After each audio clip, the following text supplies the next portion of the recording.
Let's pray together, Family Church. We do bow before you in the name of Jesus. God, we've come together to meet with you.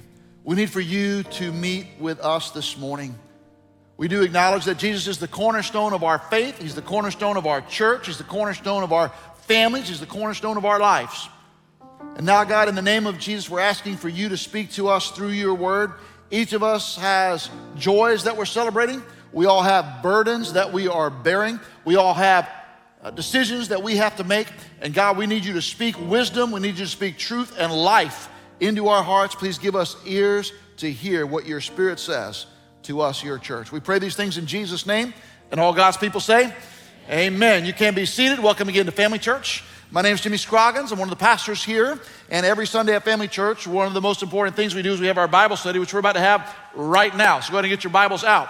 Turn your Bibles on, grab a Bible from the pew in front of you, and we're going to read three different passages of Scripture, one from the Gospel of John, John chapter 14. So why don't you go ahead and turn there first, and then if you're good at Bible flipping, we're going to also look up Revelation chapter 19 and Revelation chapter 21, and all three of these texts were written by St. John. And today, we're going to talk about the 10th foundational truth. We've been going through this series called Our 10 Foundational Truths, and this is foundational truth number 10. And foundational truth number 10 is that Jesus is coming back to make all things right. Jesus is coming back to make all things right.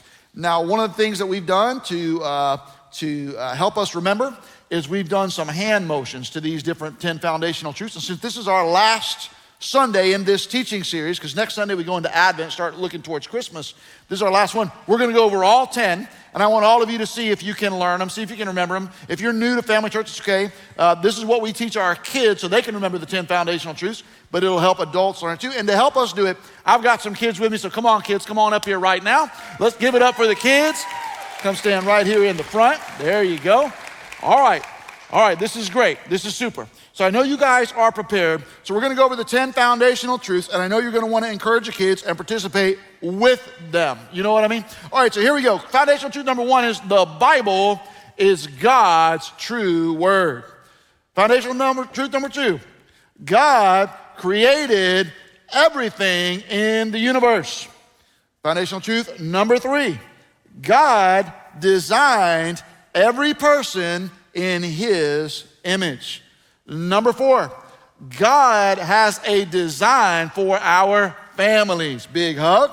Number 5, God is always in charge, right? Number 6, Jesus, nails to the hands, came to rescue, break the chains, sinners. Also, that's who we all are. Number 7, every person needs to hear, Hulk Hogan, about Jesus. Number 8, the Holy Spirit helps us become like Jesus. Number 9, the church is God's forever family. And number 10, let's teach it to everybody. Ready? So everybody can learn this one. Jesus is coming back to make all things right. All right, let's tell you what. Let's do number 10 all together. Are you ready? All out loud. We can all say it out loud to you. Ready? Jesus is coming back to make all things right. Hey, let's give it up for the kids. Hey, now wait. So guys, wait. Come back. Now guys, you've done this. Some of you guys have done it at the 9:30 service and the 11th service. There's all these people watching you. Did you feel any pressure this morning? Did you feel pressure? A little bit? Or you were like, no problem? Who says no problem? Kind of like that? Okay. Well, I think you guys did amazing, and I'm so proud of all of you, and you helped all of us learn more about the Bible and more about Jesus. So let's give it up again for our kids. Great job, guys. Super job. All right, I love it that the kids at Family Church are learning these important things. And today, this is a lesson that Jesus is coming back to make all things right. Now, in my opinion, athletic children, in my opinion, this belief that we have that Jesus is coming back to make all things right is a very peculiar and strange belief, but it's very important and foundational. If you will get a hold of this idea that Jesus is coming back to make all things right, it will indeed change your life, especially when you face moments of crisis, moments of grief, or moments of disappointment. If you can come to believe that Jesus is coming back to make all things right, it will change your life. But it is the weirdest belief, in my opinion, that Christians have. I mean, Christians believe a lot of weird things. This is the weirdest thing that Christians believe. If I was a skeptic and I was skeptical of Christianity, this would be the one thing that Christians believe that I would be the most skeptical about, because I think it's really weird. But it shouldn't be that hard, because a lot of people, even in this room, already believe some really weird things. For example, some of you, this has been in the news a lot lately. Some of you have some weird beliefs about the Kennedy assassination. You think you've got it all figured out, and you believe some really weird things. Some of you believe some really weird things about UFOs. Some of you think you have seen UFOs. Some of you might think you have been in a UFO. I don't know about that. Some of you in our church have explained to me that you have some really strange theories about the faked moon landing. Some of you guys believe that. That's weird things that people in our church believe. I've actually met a couple of people in our church who actually believe that the earth is flat. They've watched a little too much YouTube, in my opinion. And then there are those of you who believe that birds are not real. And I have to be honest with you guys.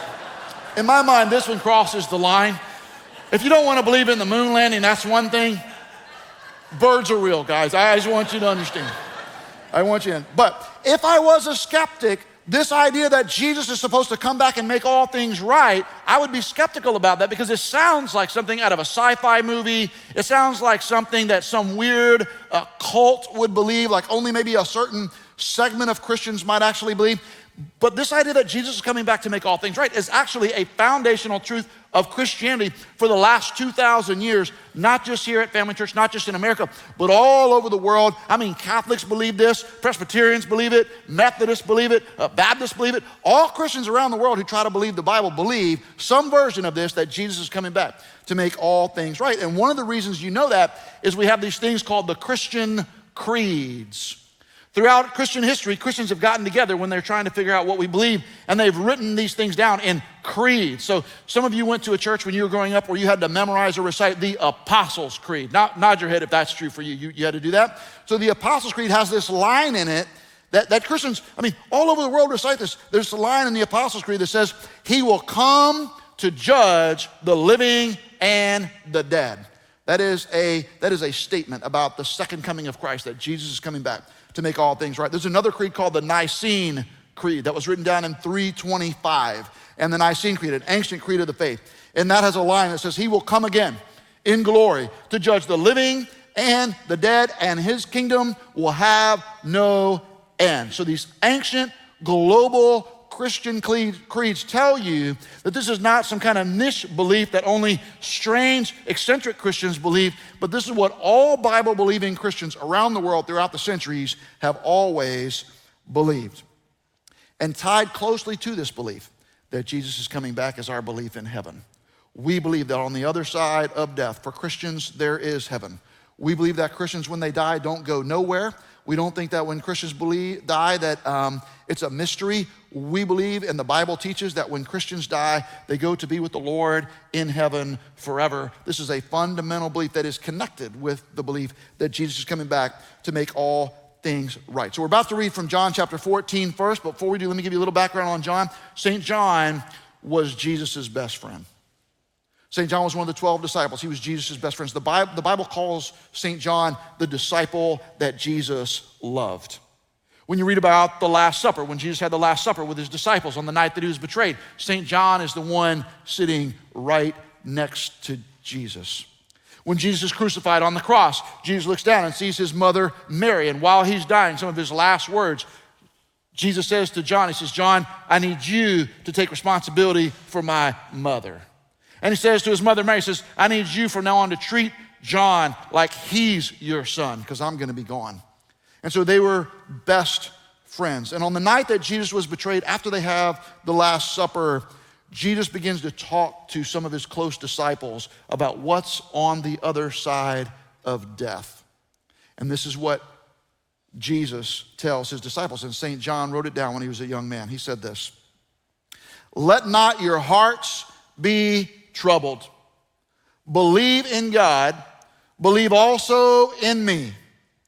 In my Father's house are many rooms. If it were not so, would I have told you that I go to prepare a place for you? And if I go and prepare a place for you, I will come again and will take you to myself, that where I am, you may be also. And you know the way to where I am going. Thomas said to him, Lord, we don't know where you are going. How can we know the way? Jesus said to him, I am the way and the truth and the life. No one comes to the Father except through me. And this is the word of the Lord. And at Family Church, we say amen, because we receive God's word at Family Church. There's a lot I could say about this text, but let me just make a few observations that you can see with your own eyes. First of all, when somebody dies, according to Jesus, when somebody dies as a believer, there is a place that you can go.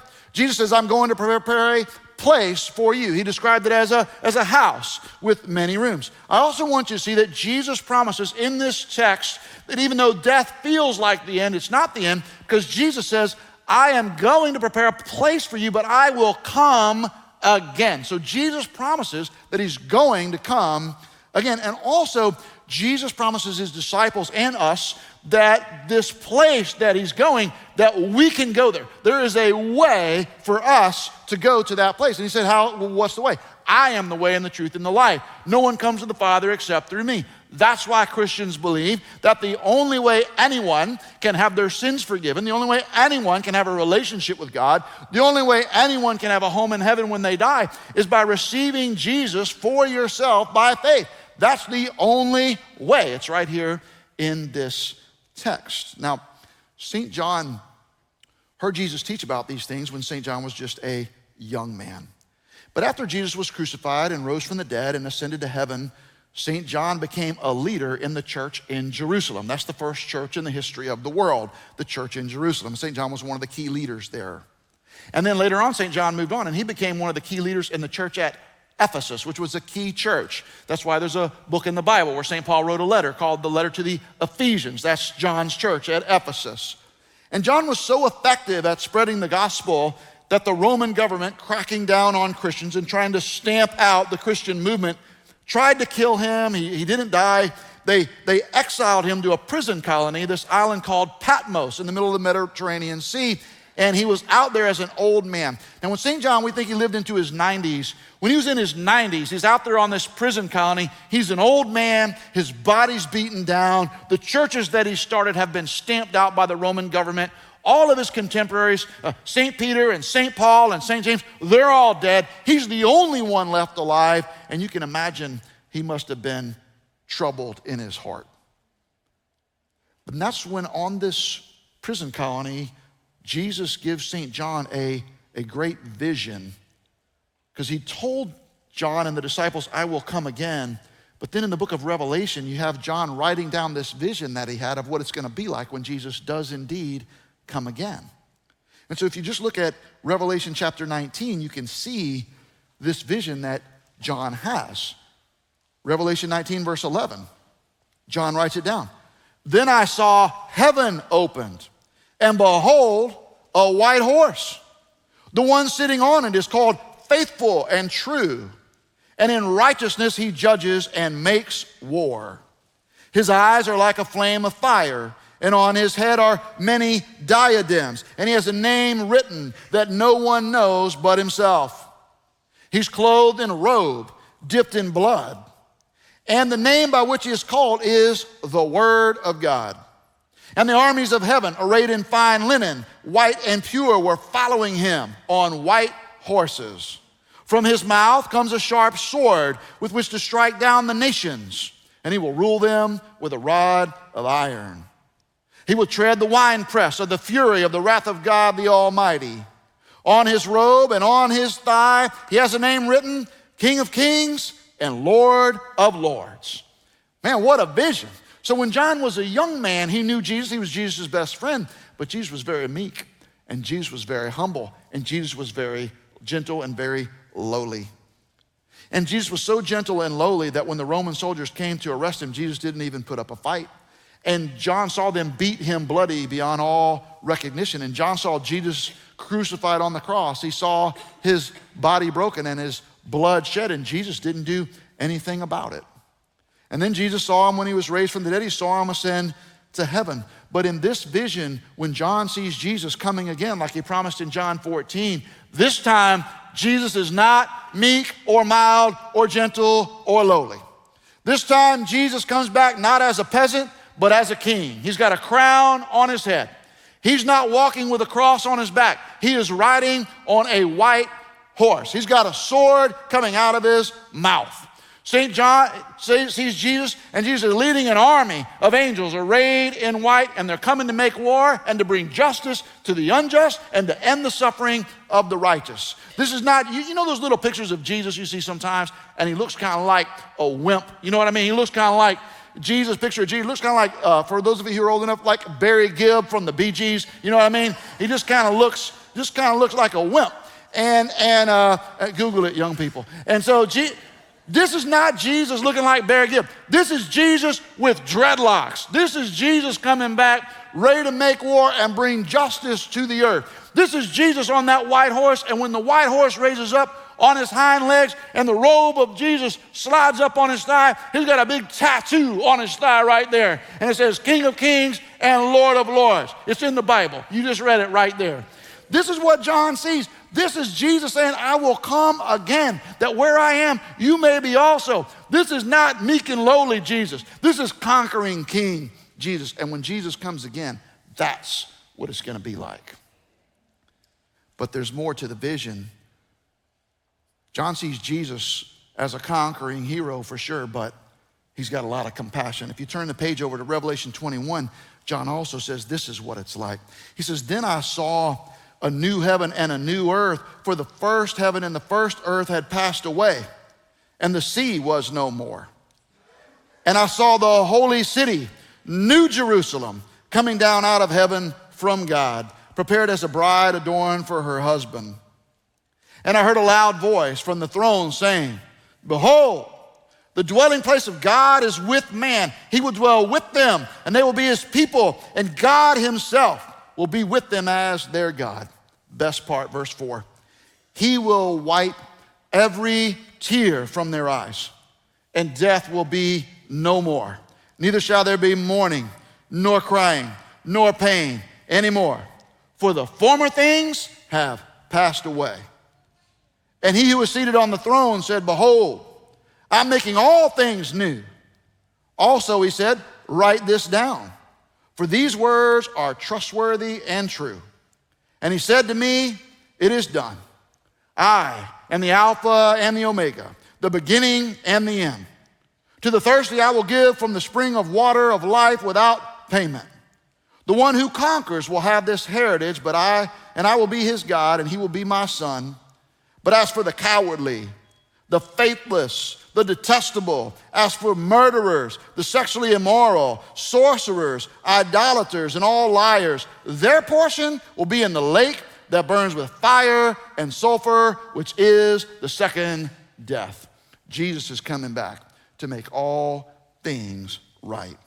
Now, there are a lot of other texts of Scripture that I could use in the Old Testament and the New Testament to point you to this truth, but these are some of the best ones. I do want you to know that when you read these texts of Scripture, you see that when Jesus comes back, it's not going to be a mystery and it's not going to be hidden. When Jesus comes back, everybody's going to know that he came back. Nobody's going to wonder what just happened. When Jesus comes back, everybody on the earth will know that he has returned. He's going to come back physically, visibly. It's going to be in history. It's not going to be mythologically. It's not going to be allegorically. It's not going to be metaphorically. Jesus Christ, the risen Son of God, is going to come back riding on a horse, and he is going to make all things right. Say, okay, Pastor Jimmy, that's great.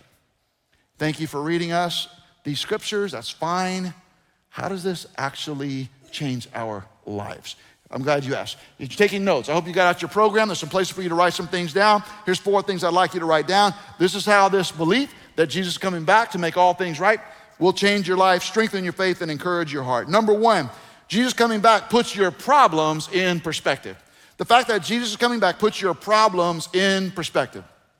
Everyone in this room has problems. I have problems and you have problems.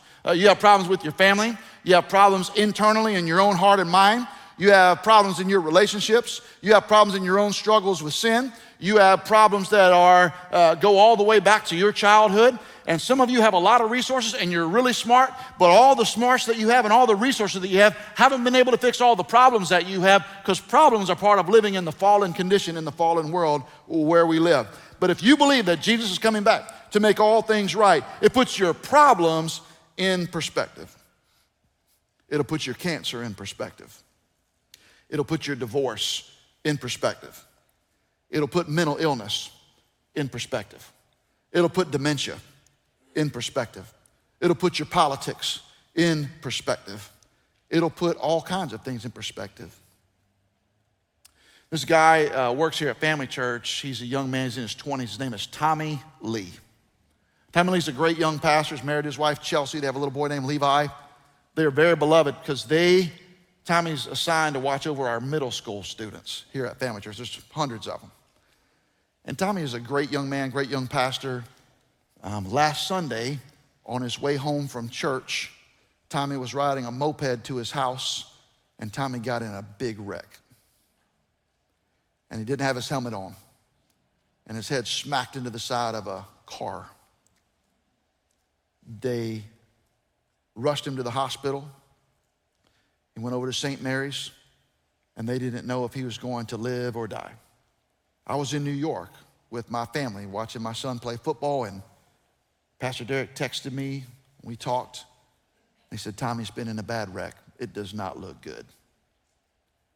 And I texted Pastor Derek. I said, Pastor Derek, is he going to make it?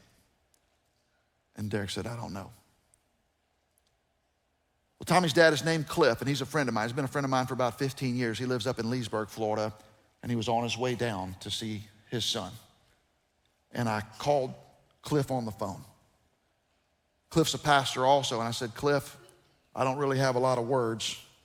You and I do this for a living. We do it every day, but it's always other people's kids. This is our kids. And Cliff said, Jimmy, this is really hard, but we trust the Lord. With his son's life hanging in the balance, this is really hard, but we trust the Lord. You know why?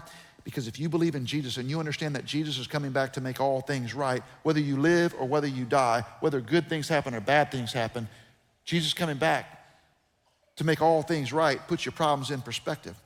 I do have some good news for you. It was touch and go all night Sunday night. Monday there was a turn for the better. Tommy started getting better. People were praying. The doctors were kind of amazed. By Wednesday, Tommy went home. Tommy's doing great. Now, I think his head hurts, and it's probably gonna hurt for a while. It's gonna take him a little while to get back to full strength. But it's so amazing because Chris and I are having a few of our young staff members over tonight to our house for dinner, and he was one of the ones that was supposed to come, but I knew he wasn't gonna be able to make it now because of the accident. So I just texted he and his wife, Chelsea, and said, hey, we're having these guys over, we'll be thinking of you. And he texted me back, oh, we're coming. I was like, oh, praise the Lord. All right, that's great. I had no idea. But all of us have things like that happening in our lives, big things and small things. And some of us have, we kind of have first world problems, don't we, sometimes? And we complain about it a lot. It kind of reminds me of the cartoon I saw. This dog was complaining. He said, this is me calling God to make sure I signed up for the blessed and highly favored package for 2025 and not the trials and tribulations package I'm on right now. Some of you might know how that dog feels. Some of you might be trying to dial in for the blessed and highly favored package. I know what you mean. But whatever kind of problems you have, big or small, we can agree with the psalmist who said, yea, though I walk through the valley of the shadow of death, I will fear no evil, for thou art with me. Thy rod and thy staff, they comfort me. And I can say that whatever's happening. Why? Because Jesus is coming back to make all things right. Number 2 on your notes. The fact that Jesus is coming back, it means injustice is not eternal. Injustice is not eternal. There are all kinds of unjust things that are happening in the world and happening to you.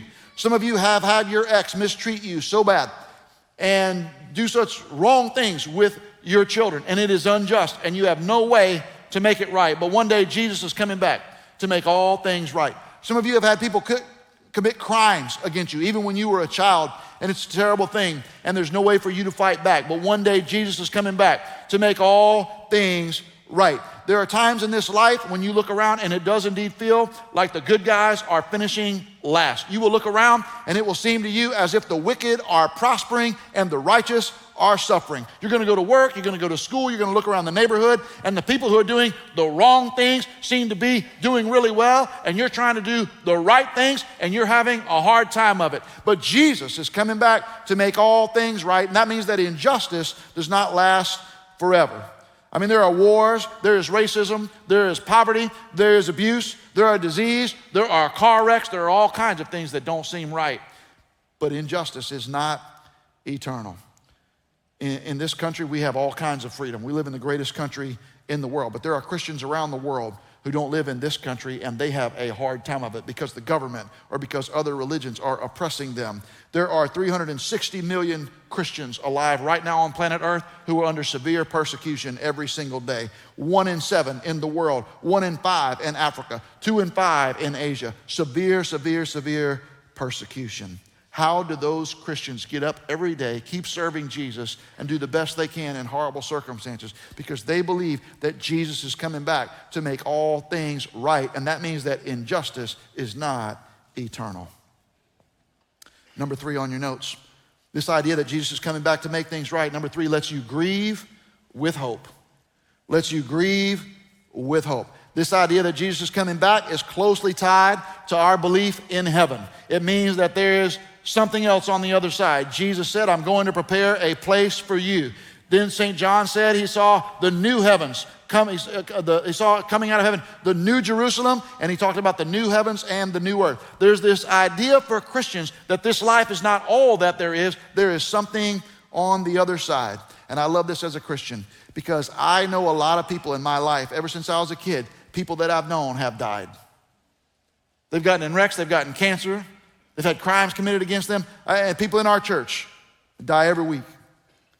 And when people die that are Christians, it gives me hope because if they die as a Christian, I know that they've just not gone, they're not just gone. They're not just disappearing into the universal ether. A Christian believes that Christians die and they go somewhere that we can go. They go to heaven. I had a friend text me about a month ago, his dad died. He just texted me a one-line text. He said, today, Dad went to the big city. I love that. It's like what John was talking about in Revelation 21. I saw the new Jerusalem coming out of heaven like a bride adorned for her husband, a city.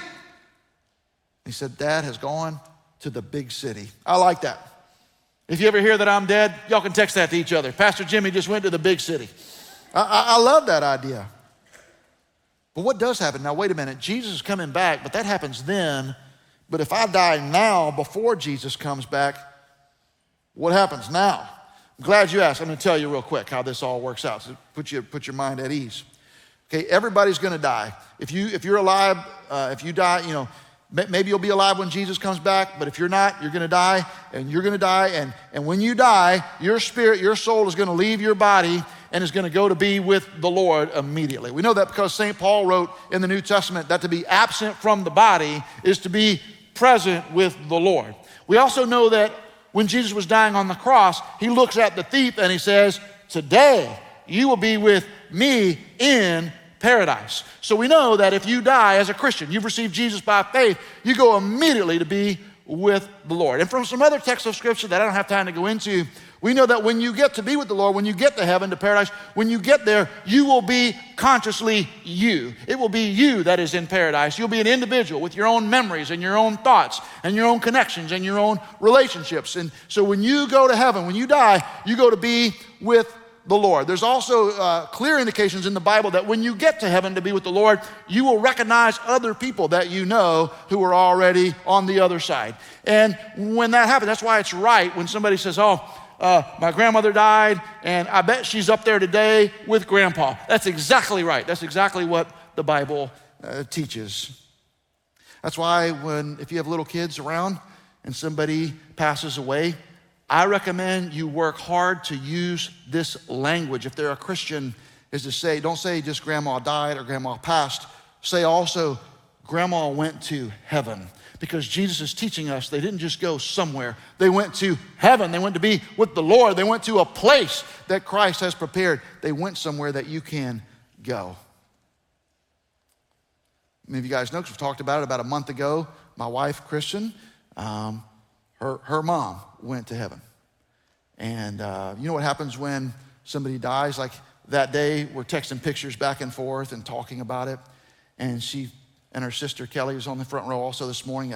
They found some pictures, and they found this picture of their parents when they were young. They loved the Georgia Bulldogs. This is them in Jacksonville at the Georgia-Florida football game years ago. They're all decked out, they're fired up, they're ready to go, and that was a good time for them. And then there's another picture of George, her dad. I guess Georgia did something really good, and so he's excited about that. He's waving his pom-pom, and the day that her mom went to heaven, Kristen texted me a picture, and that picture right there, and she said, I bet Dad is doing this today when he saw Mom come to heaven. He's like, is that what it's gonna be like? He's gonna wear that and have that? I don't know. I don't know, maybe he thinks that's really good. I don't know. The point is, that's the right way to think about it. When somebody dies, when they go to heaven, they're gonna be in heaven as themselves, seeing people that they love, loving people that they know. That's what it's gonna be like. That's what the Bible is teaching us. A lot of you know Bev Bonner, one of the great leaders in our church. Been here for many years, one of my close friends. And Bev's mom, a member of this church, baptized here. She sits right over there, 94 years old. And this week, she kind of had a health incident. Things turned for the worse. And this morning, before our 9:30 service, I got a text that Mama Jane went to heaven. You know what? I got to spend some time with Mama Jane over the years. Got to see her a couple of times this week. I was with her yesterday. It's a great comfort to me that my friend Jane has gone to heaven. You know, I knew Jane's husband, Gene, and I knew her son, David. They've both gone to heaven too. And I like this idea that today my friend Jane is with her husband and with her son. And maybe they were doing something like that when they saw her come over. You know why? Because this is a great comfort. Everybody's gonna grieve. Everybody's gonna lose people. But Christians don't grieve like everybody else, because we grieve as those with hope, because we know that Jesus said, I've gone to prepare a place for you.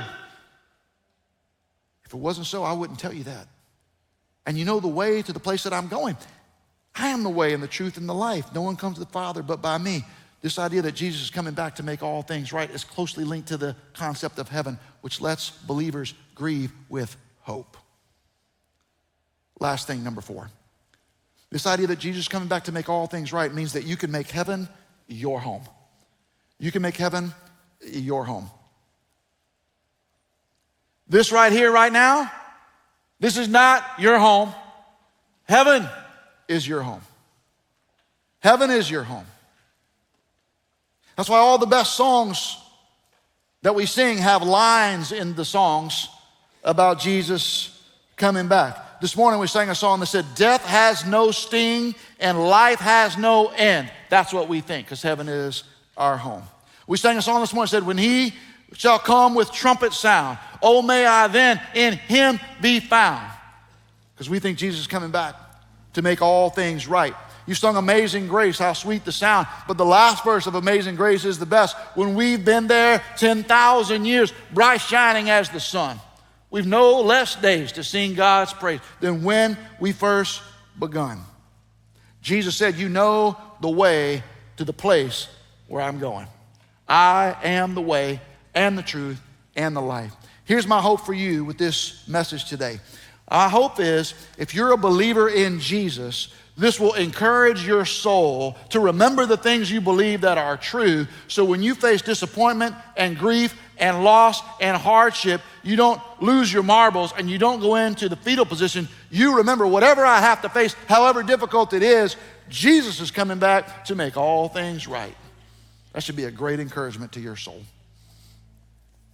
And if you're not a Christian, if you're not a believer in Jesus, my hope is that this message would call you to faith in Christ, that you would turn from your sins and receive Jesus for yourself by faith, Because unless you do, Jesus coming back is not a delight to you, it is a terror to you. This idea that Jesus would come back and make all things right is terrifying to people who don't know where they would stand. And there's no reason for you not to know that. Jesus is crucified on the cross for your sins. God raised him from the dead. You can receive him by faith for yourself this morning. And then you can go to the place that he's prepared. To help us remember what Christ has done to give us a home in heaven, we take the Lord's Supper every Sunday here at Family Church, and we're going to do that right now. The Lord's Supper, where we eat the bread representing the broken body of Jesus and drink the cup representing the shed blood of Jesus, is a reminder to us of what Christ has done to secure us a place in heaven. Now, the Lord's Supper is for believers in Jesus. If you're here this morning, you're not a believer in Jesus, I don't think you should take the Lord's Supper. You can listen to the songs, pray the prayers, but why don't you just refrain from taking it until after you become a Christian, and then you can take the Lord's Supper with integrity. Now, Family Church, we believe and we teach it's best for you to take the Lord's Supper after you've been baptized and after you become a part of a neighborhood church. If you're here this morning and you're a Christian, this is not your church, you have your own church, and you would take the Lord's Supper at your church, take it with us this morning as part of the extended family of Jesus that goes around the world. But right now, Roddy's gonna sing, and I would like you to confess your sins to the Lord in your own heart. Confess your sins to the Lord, receive forgiveness and mercy from God. I would encourage you to draw close to the Lord, thank God for the home that you have in heaven, reaffirm your faith in the Lord Jesus, and then in just a minute, we'll all eat and drink together. Amazing grace, how sweet the sound that saved a wretch like me. I once was lost, but now I'm found. I was blind, but now I see. Through many dangers, toils, and snares, I have already come.